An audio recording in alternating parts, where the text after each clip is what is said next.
Hi, I'm James. And I'm Anthony. And this is Words and Numbers. What's new and exciting in your world this week? Well, football starts in August this year. Okay. This isn't real. I'm in a fever dream. You're talking about football. Nothing makes any sense at all. I'm just repeating words your father told me. He said, if you want to annoy James, tell him that football starts in August. Yeah, that's swell. Right now, you saying that would be like me saying, let's use this new data set. Right. What the hell is this really about? That's as much as I can utter on the topic. I have literally just exhausted my knowledge of that subject. Well, I suspect many other subjects contain exactly that. Anyway, does this mean there's nothing new and exciting in your world, which is literally always true? No, you and I were in Atlanta this week. As part of my trek there, I drove from Pennsylvania to Washington.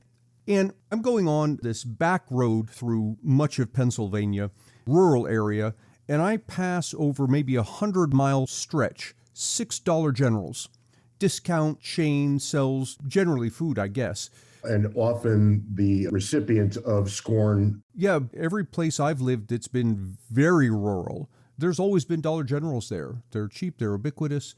But nonetheless, I passed by all of these, and it got me thinking about the fact that people don't appreciate the complexity involved in maintaining food stocks.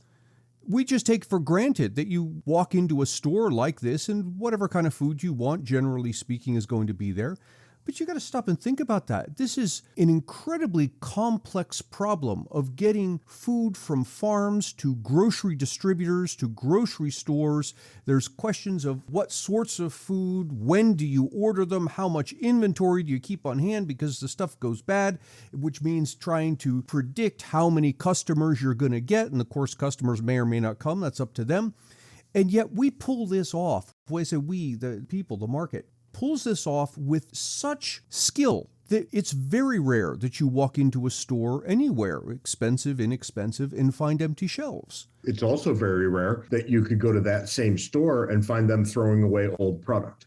And on top of everything else, the profit margin on these grocery stores is 1%, which means that this food is getting from farm to distributor to store to your table with very little waste. The efficiency here is unbelievable. It is, and so much so that at the end of this 100-mile trip, I stopped at my favorite place on the road, a Sheetz, and I'm in there ordering things that my cousin John Lamberson tells me I have no business eating. And as I'm there, I look and there's a rack of bananas. There are bananas there. And I'm looking at that and thinking, hang on, this is Pennsylvania in the dead of winter. There are fresh bananas for 40 cents. If I'm lucky, they came from Florida, if not Hawaii, and if not that, some equatorial country in South America, for 40 cents in the dead of winter. It used to be the case that humans ate whatever was in season. And now there's no such thing as season. You can have whatever you want at rock bottom prices. And here's the weird part. You won't be limited by how much a banana costs. You'll be limited by how many bananas you want. Yes, that is correct, James. Because you could go buy 10 bananas for $4. You're not going to eat 10 bananas. Yeah, you're not going to be limited by the price. You're not even going to be limited by how many are available. I could take everything off the rack, and I'm sure there are more in the back. Yeah, you're going to be limited by what you want. As I'm looking at all of this and remembering that this is just complete magic happening here under our noses, I hear in the back of my head people who say things like, we can't leave education to markets. It's too complicated. It's too important. What could be more important or complicated than getting food from Florida to Pennsylvania in the dead of winter in a state in which it's edible, and this is fresh food I'm talking about, for 40 cents? If the markets can do that, they're going to handle education with no trouble. If school is complicated, then how else could you do it? If your rationale is to keep doing the same thing, only more of it with each passing year, you're going to get the same results each passing year. That mentality baffles me every time I see it. In the public sector, when government doesn't deliver what it promises, the answer is somehow always give it more money. Whereas in the private sector, it's exactly the reverse. If you don't give me what I want, you're getting less of my money. And sooner or later, you have to be able to look at an organization and say, you do not satisfy my needs. I no longer give you money. Be almost like if you went to a grocery store and you handed them $100 as you walked in, but then only found 48 cents worth of stuff you wanted. But nonetheless, they keep all the money. Anyway, given that your interesting thing went on and on and on and on and on this week, I've chosen not to have one. So everybody will and we could just jump straight to the foolishness. Best episode ever. Anyway, the foolishness of the week this week is just dripping with irony. Any idea what it might be? I saw a piece of idiocy where some poor kid was playing an online game, and as one does in online games, this was Minecraft, blew up something. The thing he blew up, and understand, this is online, it's all virtual, was a government building someone had built in Minecraft. And the cop showed up and arrested him. Boy, don't they have something better to do is my question. The answer is always no. They never do. No, what I found is even more ridiculous, although that's pretty ridiculous right there. You might remember back a couple of weeks ago when I told you about the Apple store that I had to go to pick up the new computer after I poured soda into the old computer. Right. And you might remember how much I thought the Apple store shared in the nature of a cult. Well, come to find out, I'm not the only one who thinks this way. It seems to be the case that any number of Apple Store employees also think this way. And what do they want? They want to unionize. Now, wait a minute. Isn't Apple the progressive darling? How is it that they aren't unionized already? Well, because they want to make lots of profit, which they also do. And yeah, you're right. That's exactly where I went in my mind, too. Aren't the American left fanboys of Apple? I don't mind one way or the other, but I think it's a fair assessment. Now they want to unionize. And what are they afraid of? They're afraid that Tim Cook might be able to snoop on them through their Apple products. Oh, of course. Yeah. Sure. And apparently they're all using Android phones now. Oh my God. As they agitate for and struggle to bring a union upon them. Now, you and I are of a mind that unions are not the problem everybody would have you believe on one side and not the constant blessing on the other, that this is a constitutional right. You've got the right to do these sorts of things. You get to speak in a certain way if you want. You get to assemble with others. And I don't think it's all that difficult to claim that this is a public space issue, that they're not actually using the time in their jobs to do these things. They're working on it after hours. I can't wait to see how this plays out. Are they going to fire employees that try to unionize? What kind of bona fide would Apple have if that's what they tried to do?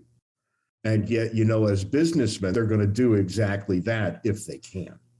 At no time will you hear Tim Cook say, we welcome a union. Now, he might say that when it's a foregone conclusion that they're going to get one. Right, when he knows there's no alternative. Yeah. That's right. As remediation, he may say that sort of thing. But if you asked him right now, he would not say that. I hadn't heard that story, but I had seen a couple of articles saying that Starbucks employees are unionizing. Of course, you can't go simply by what the media presents. You have to dig into the numbers. But I wonder if there's a push afoot for unionization. Driven, I can only guess, in part by the fact that workers have gotten used to working remotely, and they like it. And employers, by and large, don't. It seems to be the case that workers are putting their collective feet down saying, no, we want different working conditions. Well, and the two examples that are now on the table, remote working is not possible, right? We're talking about... Yeah, maybe Apple, maybe. No, we're talking about in-store employees here. Mm-hmm. And it gets interesting, right? Because I would look at that situation and break a different way on the analysis. I would say, since the COVID, we trained a lot of people not to work at all if they couldn't make a lot of money. Then we lifted the restrictions, and what did we find? A lot of people didn't want to go to work unless they made a lot of money. Mm-hmm. Now, I have no complaint with that. Everybody who works for money. If some is good, more must be better.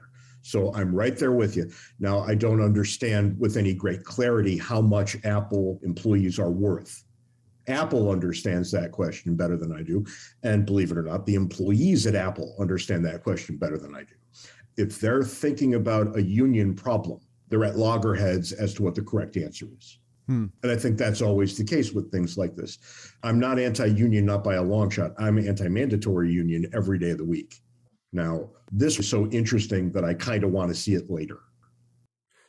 To get more Ant and James, buy a copy of our excellent book, Cooperation and Coercion. You can find the paper and electronic versions on Amazon and the audio version on Audible. If you'd like to support Words and Numbers, make your way over to patreon.com/wordsandnumbers, where you can contribute to our podcast-making habits.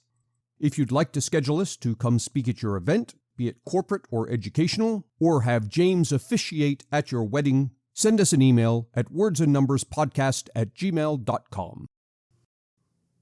This week, I figured that we could actually draw from my own multiple encounters with Amazon. I could vent my spleen, which I really need to do more often than I do.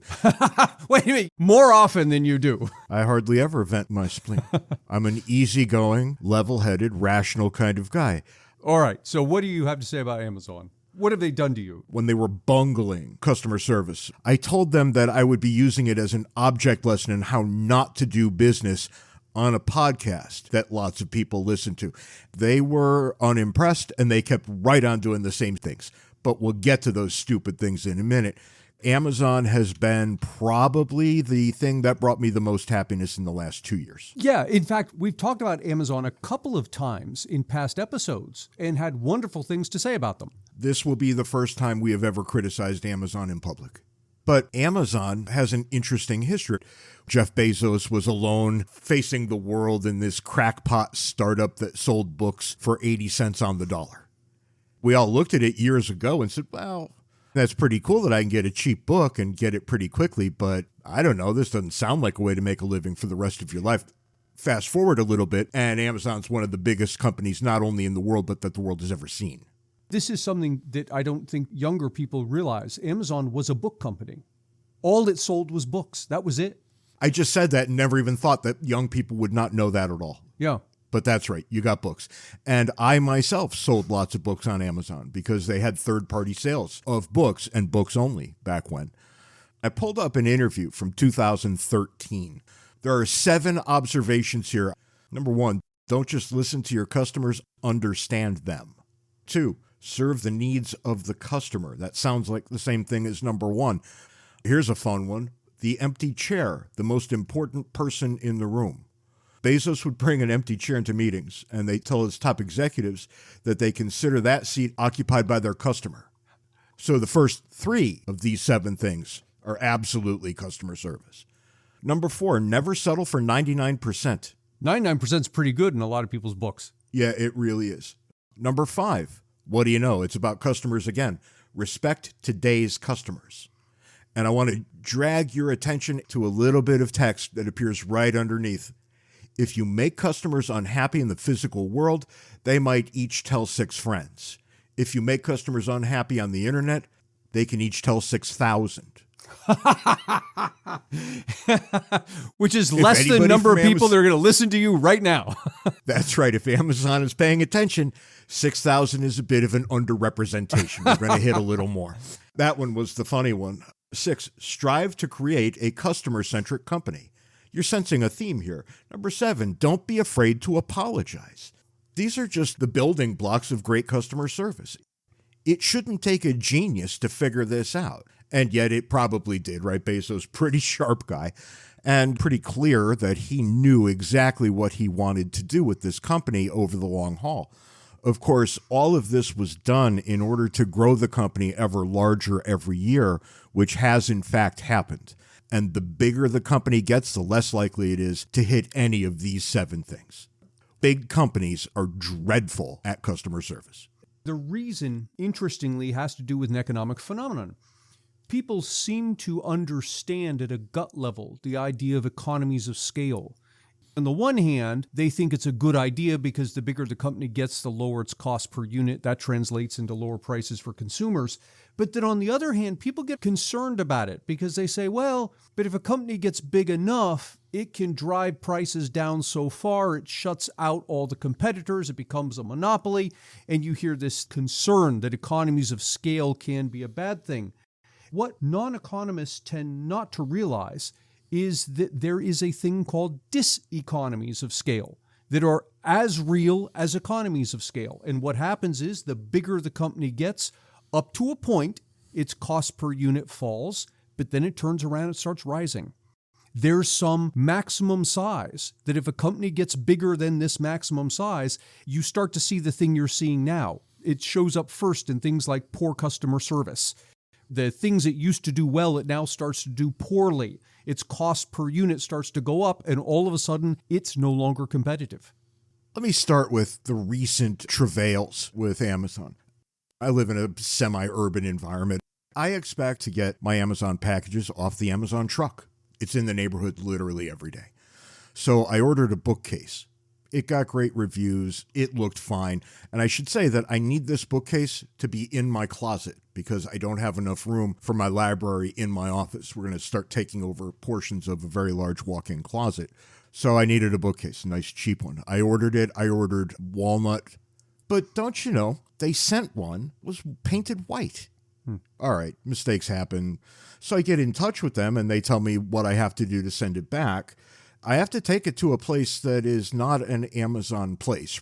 They're intruding into my day. Now, wait a minute. In order for me to get this done. They dropped off the wrong one at your house. That's correct. But they won't come and pick it back up from your house? You have to haul it somewhere. Yeah, that's correct. I was expected to drive it somewhere. So we just left it in the garage, figuring we've got this vacation that you all heard about, sunny Burbank, California. We'll do it when we get home. In the meantime, I processed the return. They're sending me out the right product. When I get home, that right product is nowhere to be found. I get with Amazon customer service and I say, look, my bookcase is not here. And they said, it shows it's delivered. I said, trust me, it's not. And we go back and forth like this for quite some time. And I finally prevail upon them to understand that this was not delivered. The nice lady says, all right, I'm going to void this whole thing, send the other one back, keep the one that's on its way, and we won't charge you. And I thought, hey now, isn't that great? This is probably the best you could have hoped for. Yeah. The post office, a week later, manages to deliver this thing, and I open it up all excited, and it's white. They sent you another white one. Because of course it is. Now I can't complain because it's free. I didn't pay for it. Right. So I figured I'll do the next best thing, and I will leave a review. The bookcase is chintzy to begin with, and I'll include these other funny things that happened, which I did. A day later, I got an email from Amazon saying, my review disallowed. They censored your review. Why? They did. I don't know. That's funny. And you figure, okay, that kind of pisses me off a little bit, maybe even a lot. Let's move forward in time with the good people from Amazon. The wife's taken a graduate class, and she asked me sensibly to order some books for her on Amazon Prime. I keep getting the runaround on when this book is going to arrive. I ordered it a month in advance, so you figure, okay, it'll be here in plenty of time. But the book never actually seems to move, and I paid attention to it, and by the time it was at its fourth day in Phoenix, which is an hour and a half, 2 hours away, when it got to be the fourth day that it was there, I said, okay, something's not right. I get on customer service, and the woman who I get can't understand my questions. My questions were things like, where the hell is this book? Right. When am I going to get this book? And she said, yes, I'm sorry, the book is on its way. And I said, no, it's not. Right. That's why I called. Finally, I said, okay, you need to kick me to your supervisor, somebody else. And I had already been at it with her for literally 40 minutes. Mm-hmm. The guy gets on, takes a while, which means he's reading the text back and forth. And then he gets on and he says, how can I help you? And I said, you can send me the book I ordered. And he said, yes, it's on its way. I said, no, it's not. I said, let me tell you what you can do. You can void that transaction, do whatever you want with that book, go to your stock because you have this book in stock, overnight it to me, and everybody will be better off for it. And he said, we can't do that. Amazon can't overnight a book. Yeah, I'm saying you can. You've proven it many times. What you're saying is you won't. Right. And then I said, tell me. And I was measured when I did these things. I wasn't swearing at anybody. I said, tell me, is your customer service goal to leave your customer twisting in a conversation that goes nowhere until he finally gets sick and tired of it and hangs up? Mm-hmm. And instead of answering that question, he hung up on me. He hung up on you. Oh, my God. Well, I guess you can't hang up on a chat. but it said right on my screen that he had ended the chat. And what I was asking him for prior to that was for the real name and email address of his supervisor. Of course, I was never going to get that. Companies who believe strongly in good customer service do not hide that information. It's easy to look that stuff up. You can't look that stuff up with Amazon.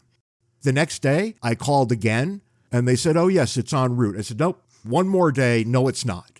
And finally, what they ended up doing was refunding my money, and they made it sound like they were doing me a real favor.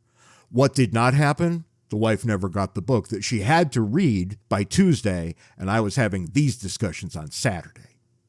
They had let it go for so long that now there's no way to fix it, save the overnight. And I told that idea to 3 separate people that I dealt with, and they all thought, well, no.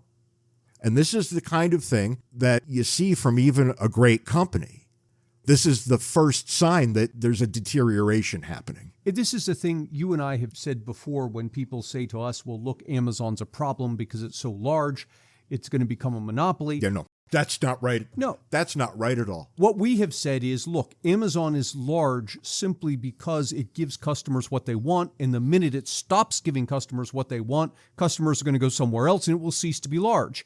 And we said, trust us, within 10 to 20 years, Amazon will cease to exist. At least it will cease to exist as we understand it now, because it will do exactly what you're experiencing right now. It will stop serving customers, and customers will go away. They'll find the new best thing. Honestly, I still look at Amazon every day for the things I need. It's mostly good enough still. I subscribe to Amazon Prime because the video options are actually quite good. But I can see the beginning of the end here. Yeah, and there's an interesting case also, because I'm just now canceling my Netflix subscription that I have had since 2000. Why? Because Amazon does it better.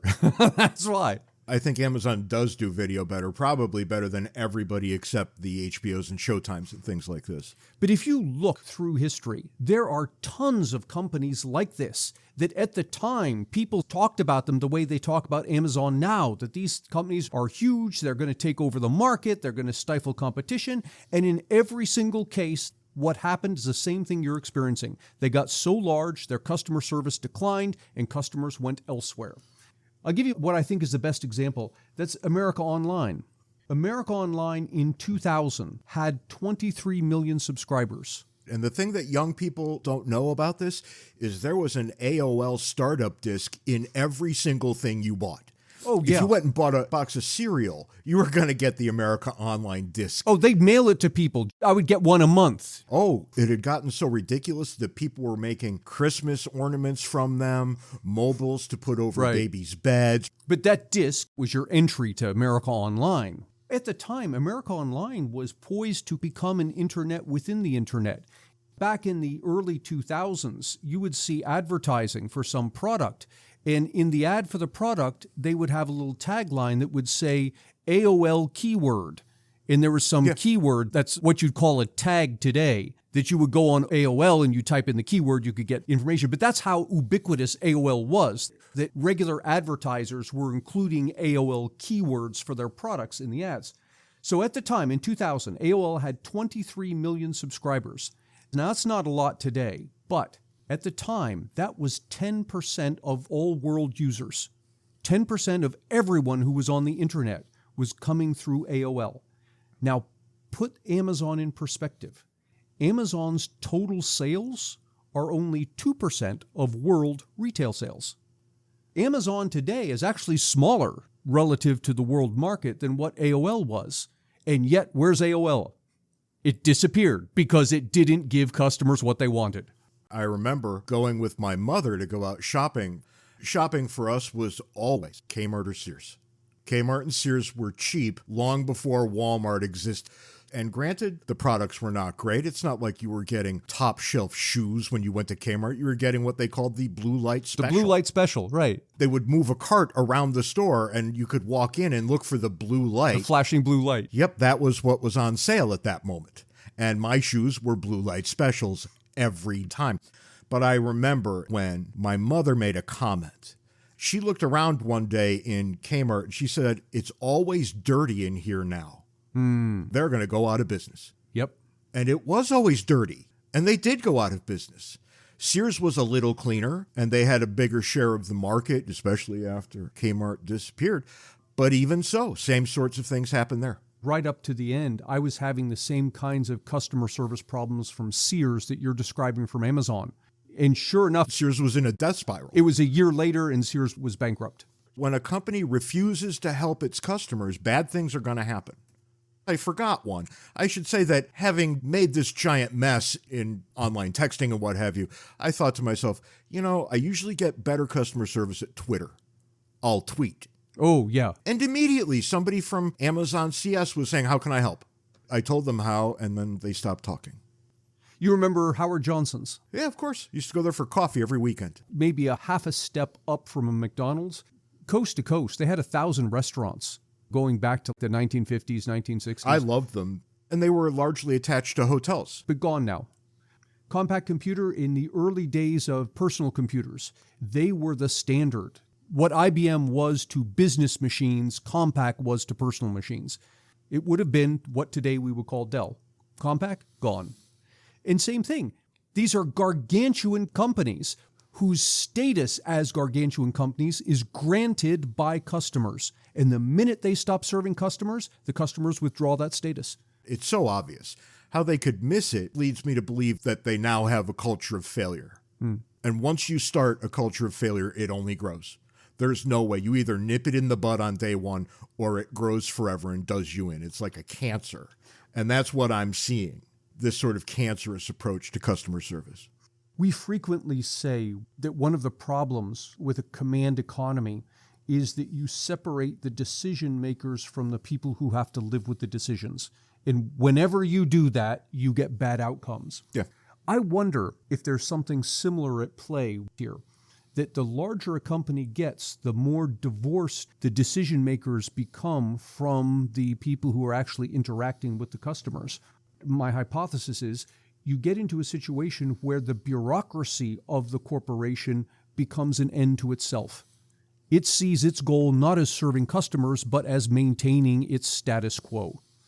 I think there's an interesting example with McDonald's. You and I each remember when McDonald's concern for its customers was almost non-existent.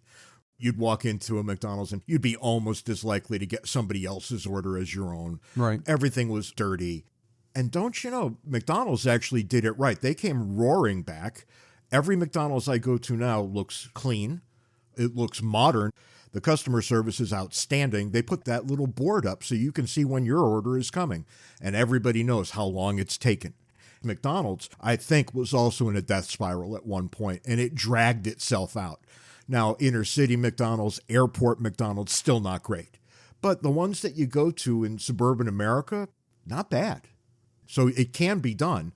I just wonder if anybody at Amazon will recognize what's happening before it's too late. They might, in which case Amazon's customer service improves, or they might not, in which case an entrepreneur comes along with a better alternative and we shift to that. But the bad outcome here is neither one of those things. The bad outcome is that politicians step in and say, well, the problem here is Amazon's not properly regulated, and step in to regulate it. When that happens, those entrepreneurs who are on the sidelines waiting to come on with a better alternative to Amazon when Amazon fails, you spook those entrepreneurs. When you see the regulators moving in and Amazon offering no resistance, short its stock that minute. And I should stop here. That's not investment advice. It sounded like it was. Let me rephrase. I might short Amazon stock the day that happens. Well, let me say it differently. If you see a company welcoming regulators, you need to be very nervous because that company has figured out how to co-opt those regulators to its own benefit. A beautiful example is the healthcare industry in the United States just prior to the Affordable Care Act. As we were debating in this country, Obamacare, the Affordable Care Act, there was a lot of pushback from insurance companies, from the healthcare industry, until all of a sudden they started saying, no, okay, this is a good idea. That's how you know they got the sweetheart deal right there. I knew. They just figured out how they're going to co-opt this regulation. That's a sweetheart deal that they all got, and now we all live with it. And they got it at whose expense? At the customers. Everybody's. It came at our Everybody's expense. As is always the case. Every time government does something, it costs something. And who pays that off? Well, to the extent anybody does, we do. So it'll be interesting to see what happens here. Suppose 2, 3, 5 years into the future, Amazon continues down the path it's going here. And we get into a situation where Amazon is now on the skids, it's laying off workers. Are we going to see the same politicians who today are calling for Amazon to be broken up? Are we going to see them saying things like, this is a major American employer and this means American jobs and we have to prop up Amazon, we have to bail it out? They will say those things. Yeah. They will say And that's exactly the wrong thing. Let it fail. They'll say those things ignoring the fact that they brought the regulation that crucified the company in the first place. The right way to do this is leave the thing alone, let the customers make the decision. And companies will rise, companies will fall on the basis of what the customers want. And customers are going to weigh in. And how do I know this? Yesterday, when I was still kind of pissed at Amazon, I drove over to Target here in town and I spent $300 there. Mm-hmm. Would it have been nicer if it got delivered to the house? Sure. A lot nicer, not so much nicer that I wouldn't head over to Target and spend the money. And that's moving forward what I'm going to do. The $3 to $30 things that Amazon brings to my door, that seems fine enough. Everything's an algorithm, and as long as they keep most people happy, that's good enough. Of course, Bezos said 99.9% customer service was the goal. Customer service satisfaction, right. 99.9, that was the answer. And I doubt that Amazon is anywhere near 99. Maybe you're the 0.1%. They just decide to make an example of you. I suspect that might be right. It doesn't take away from any of the rest of the argument. There is, I think, 0.01% of the population who will never be happy about anything. And am I that person? No. Yes, you are. You're absolutely that person.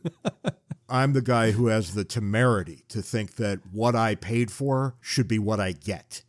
To tie in this episode with the previous episodes when we sang Amazon's praises, these two things are not contradictory. No. What we're really praising here is the market environment.